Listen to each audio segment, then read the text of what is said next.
Pour ne rien manquer, abonnez-vous maintenant. Les vraies voix Sud Radio.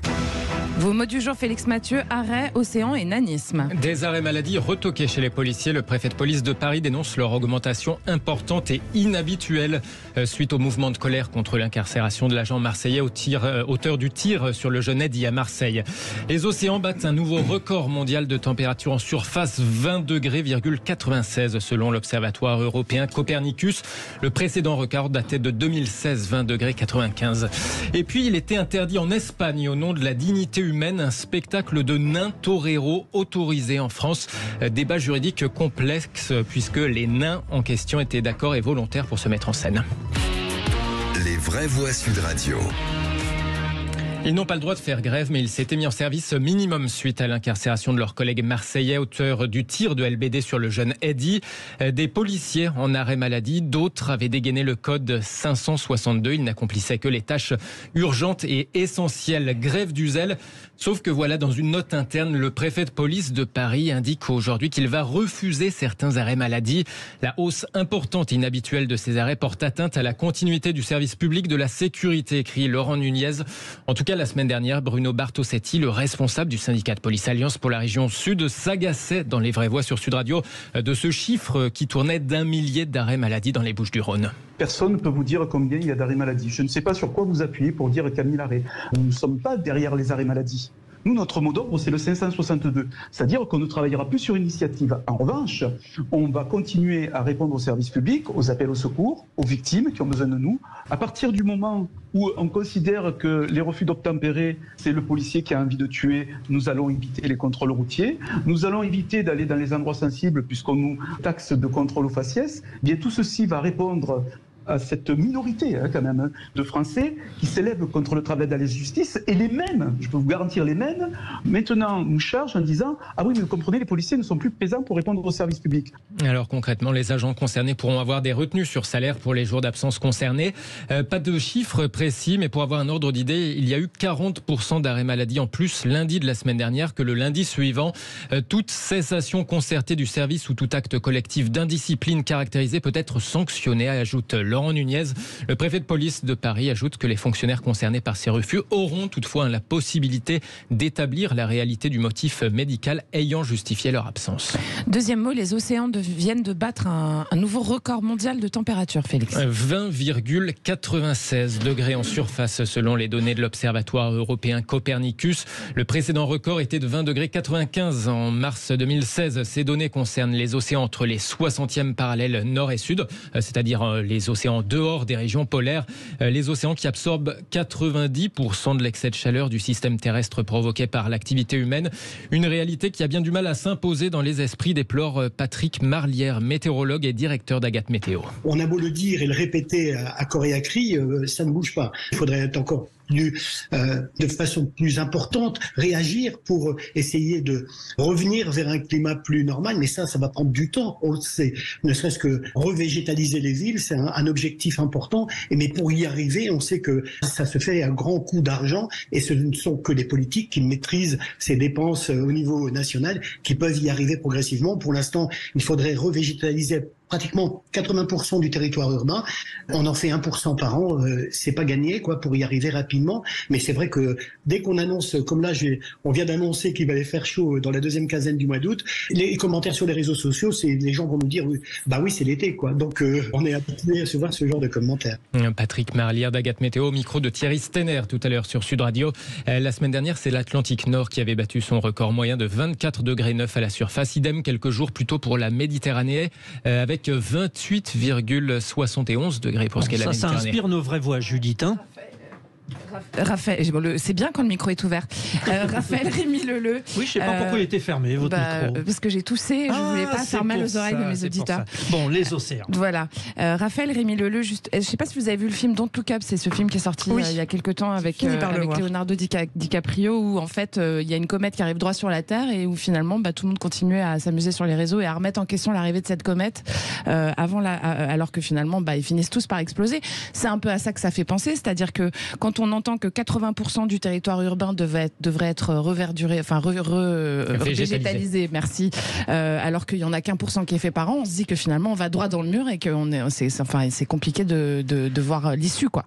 C'est très compliqué et c'est bien pire que la comète, parce que la comète, c'est exogène d'une certaine manière, on n'y peut rien. Alors que là, on fonce dans un mur qu'on est nous-mêmes en train de bâtir.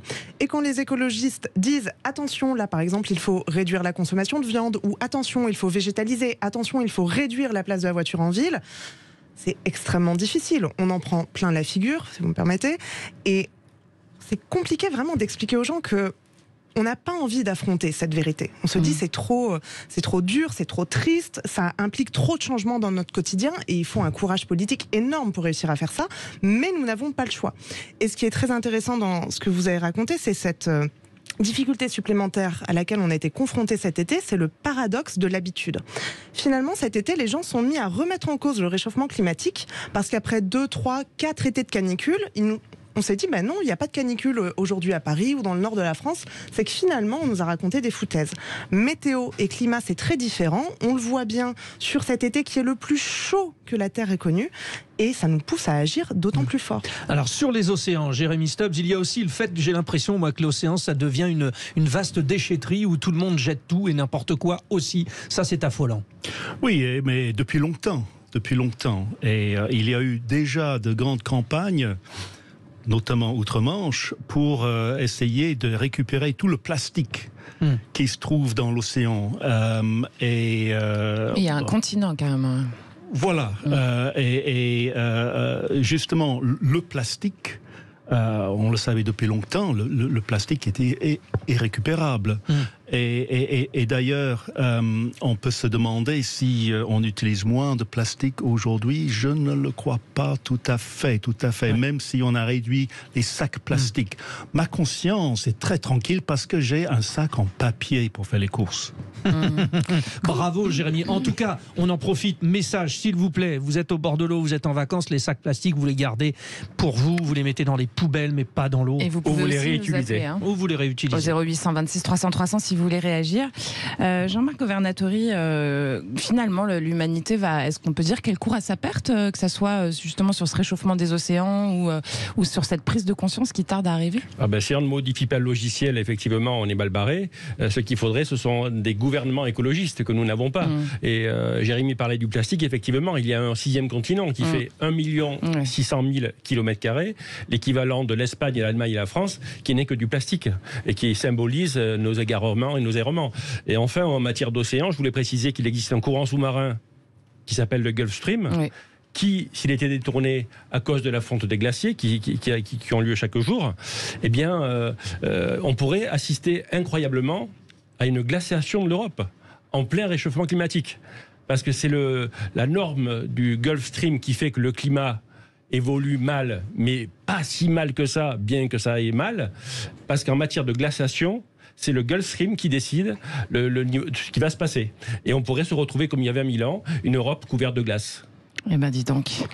Allez, on passe au 3e mot, Félix Mathieu. Un spectacle de nains, torero, interdit en Espagne, est autorisé en France. Oui, ça va nous ramener à des vieux débats juridiques. Arrêt Morsan-sur-Orge en 1995, quand le Conseil d'État considérait qu'un maire pouvait interdire un spectacle de lancer de nains au nom de la dignité de la personne humaine, quand bien même le nain en question était volontaire. Oyez sans rire, ni pleurer braves engeances, l'histoire de Gaspard, le nain qui voulait bien qu'on le lance. Oyez sans rire, ni pleurer braves gens, l'histoire de Gaspard, le plus grand des nains volants. Riche à millions, le myrmidon dut pourtant un jour se voir enseigner le précepte de loi qui dit qu'il est interdit de donner son corps tel un objet et d'en tirer son gagne-pain, et que lancer le nain était outrage à l'être humain.